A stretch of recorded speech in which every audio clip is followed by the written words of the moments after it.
Good morning everyone. आप सभी को हमारे educational channel digital India competition में स्वागत है। पिछले क्लास में हम लोग गति चैप्टर का पढ़ाई कर रहे थे, जिसमें हम लोग गुरुत्व बल पढ़े थे। ठीक है, आज हम लोग संवेग पढ़ेंगे, मोमेंटम। ठीक है,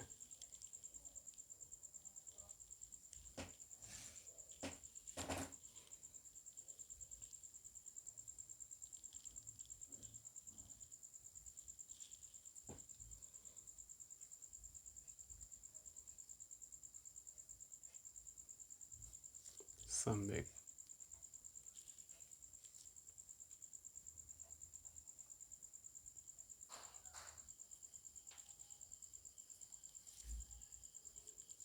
मोमेंटम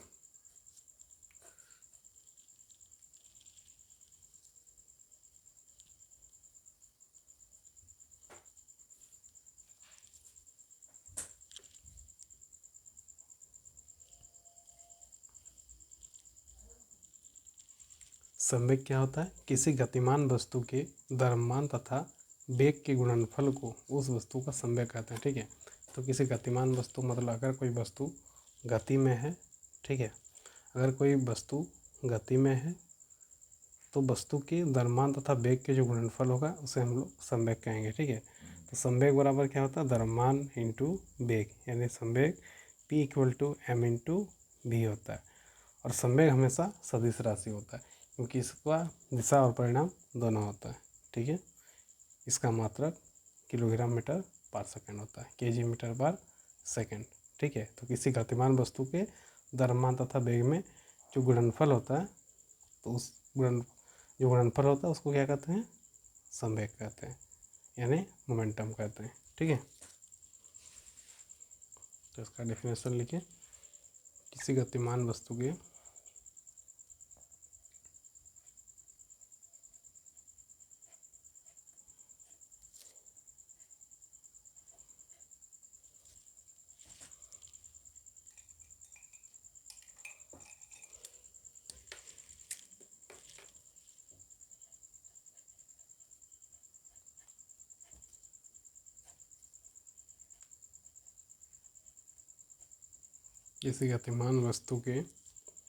द्रव्यमान तथा वेग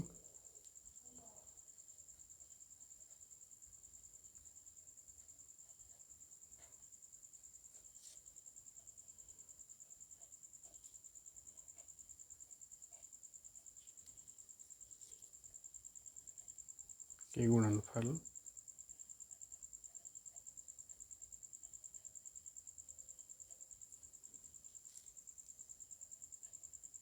को उस वस्तु का संवेग कहते हैं। ठीक है,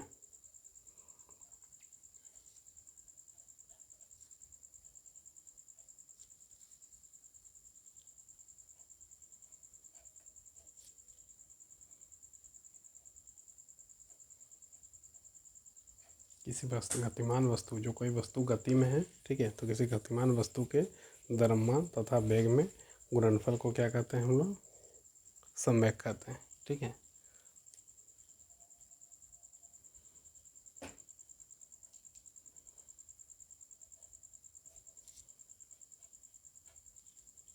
संवेग P इक्वल टू क्या होता है? द्रव्यमान यानी मास इंटू वेग यानी वेलोसिटी। इसको लिखें P equal to M into V. संवेग क्या है? सदिश राशि है।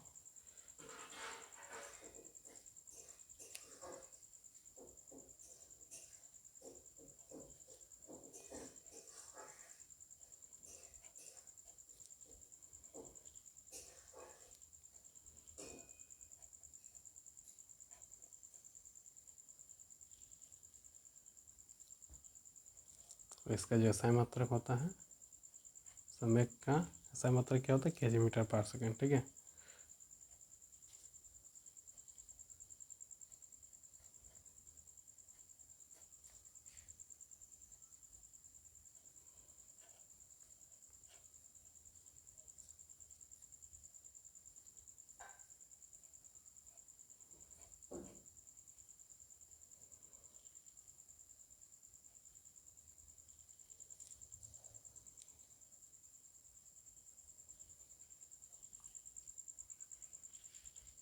अब हम लोग पढ़ेंगे आवेग, ठीक है, यानी इम्पल्स।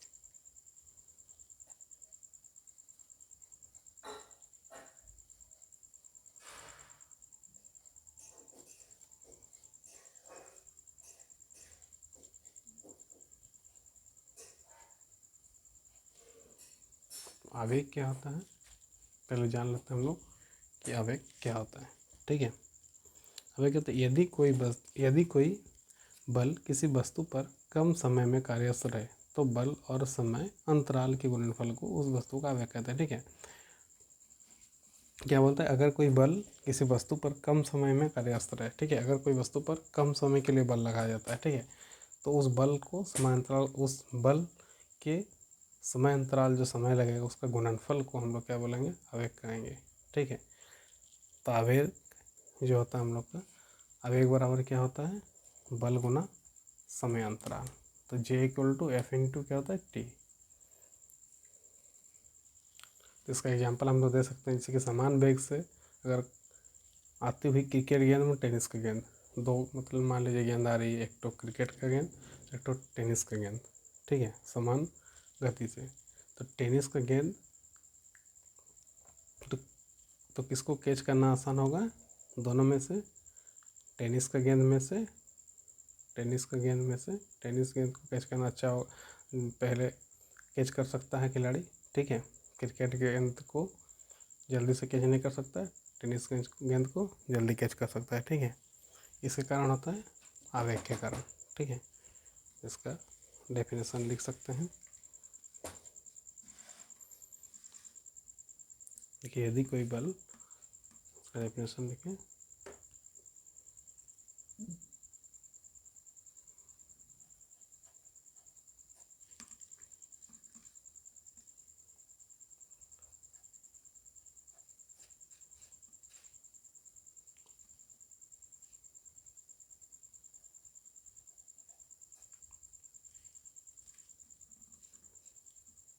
यदि कोई बल किसी वस्तु पर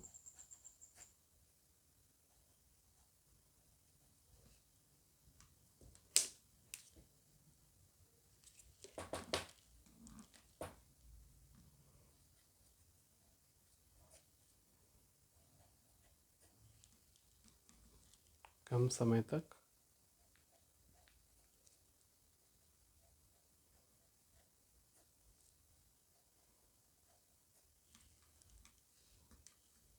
कार्यरत रहे, ठीक है, कम समय तक कार्यरत रहे,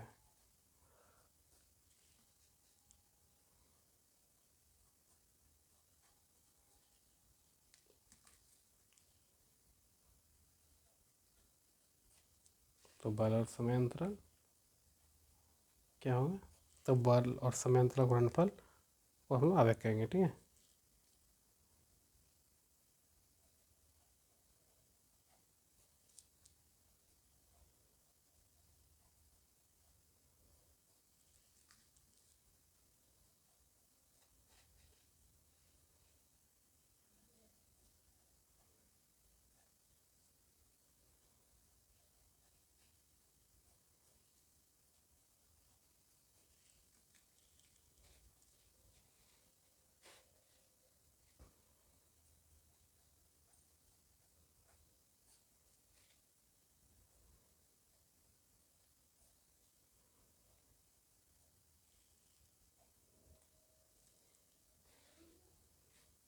तो आवेग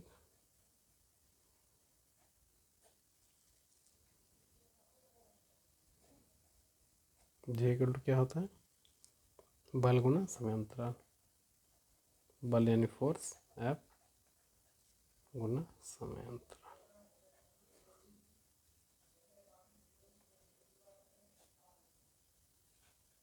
मैंने T। तो लिख सकते हैं J=F×T।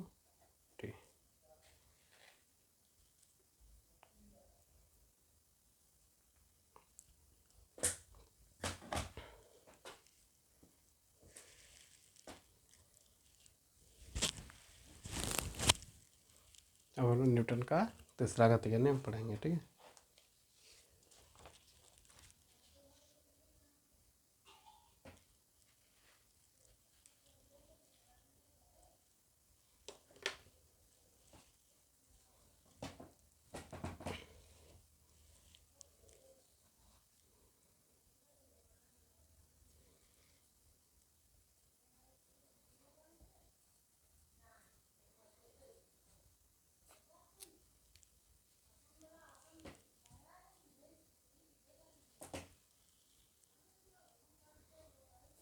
न्यूटन का तृतीय गति का नियम।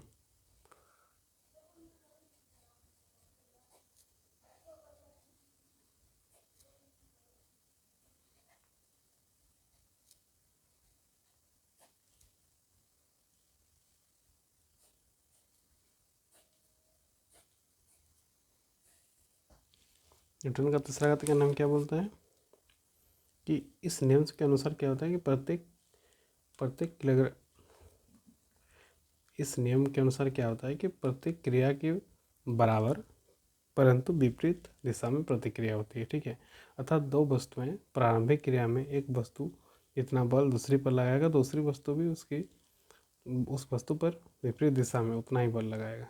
ठीक है, जैसे कि बंदूक से जब हम लोग कोई गोली को छोड़ते हैं तो उस समय क्या होता है, झटका लगने की वजह से पीछे की ओर हो जाते हैं। ठीक है, नाव के किनारे पर से जमीन पर कूदने पर नाव का पीछे हट जाना, तो ये क्या है, न्यूटन का तीसरा गति का उदाहरण है। ठीक है, तो न्यूटन का तीसरा गति का क्या है, प्रत्येक वस्तु क्या करता है, क्रिया करता है, और उस समय क्या होता है, इस नियम के अनुसार क्या होता है, प्रत्येक क्रिया के बराबर परंतु विपरीत प्रतिक्रिया होती है। ठीक है, एक वस्तु दूसरी वस्तु पर जितना बल लगाएगा, दूसरी वस्तु भी उस वस्तु पर उतना ही बल लगाएगा। ठीक है,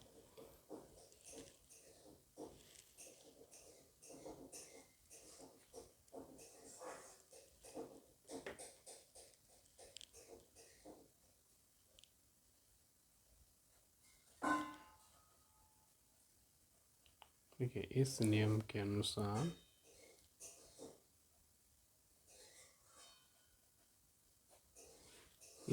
के अनुसार प्रत्येक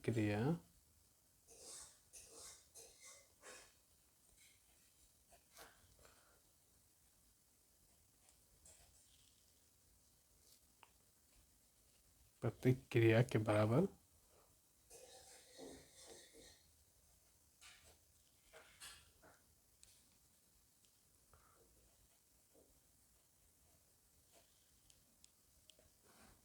परंतु विपरीत दिशा में प्रतिक्रिया होती है। ठीक है,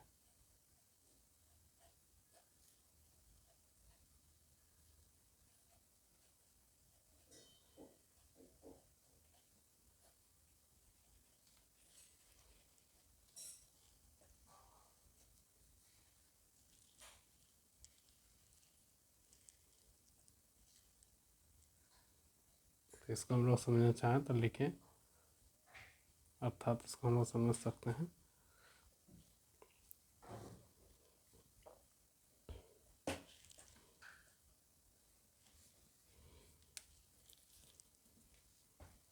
तो दो वस्तुएं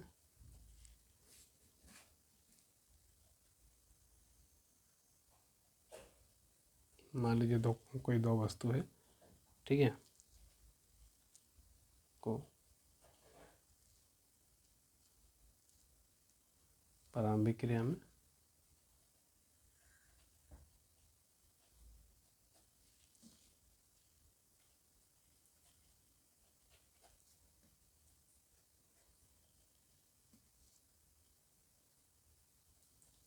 एक वस्तु पर जितना बल लगेगा, ठीक है,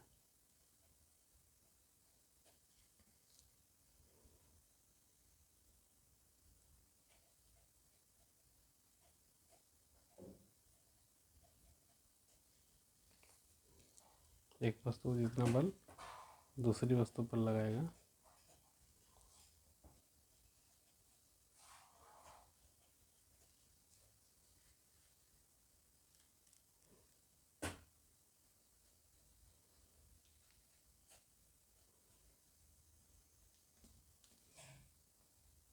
तो दूसरी वस्तु भी क्या करेगा, समय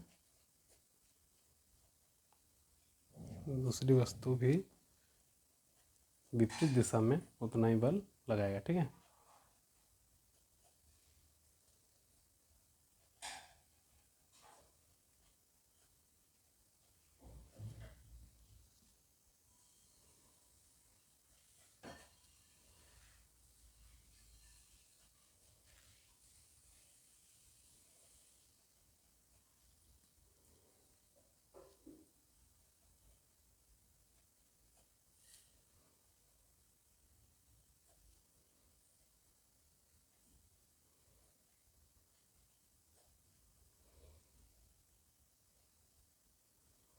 तो न्यूटन का तीसरा नियम क्या कहता है, यदि एक वस्तु दूसरी वस्तु पर बल लगाता है, ठीक है,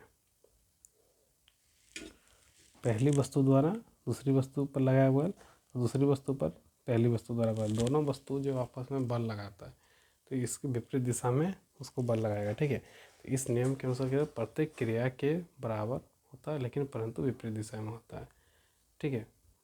अर्थात दो वस्तुओं को प्रारंभिक क्रिया में एक वस्तु जितना बल लगेगा, प्रारंभिक क्रिया से एक वस्तु पर जितना बल लगेगा दूसरी वस्तु पर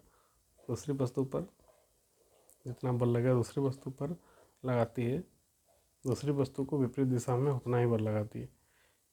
दो वस्तुओं में से प्रारंभिक क्रिया में एक वस्तु जितना बल दूसरी वस्तु पर लगाती है, दूसरी वस्तु विपरीत दिशा में उतना बल पहली वस्तु पर लगाती है, ठीक है। तो पहली वस्तु दूसरी पर जितना लगाएगा दूसरी वस्तु भी पहली पर उतना ही बल लगाएगा लेकिन विपरीत दिशा में लगाएगा, ठीक है। इसको हम लोग न्यूटन का तीसरा नियम कहते हैं, ठीक है।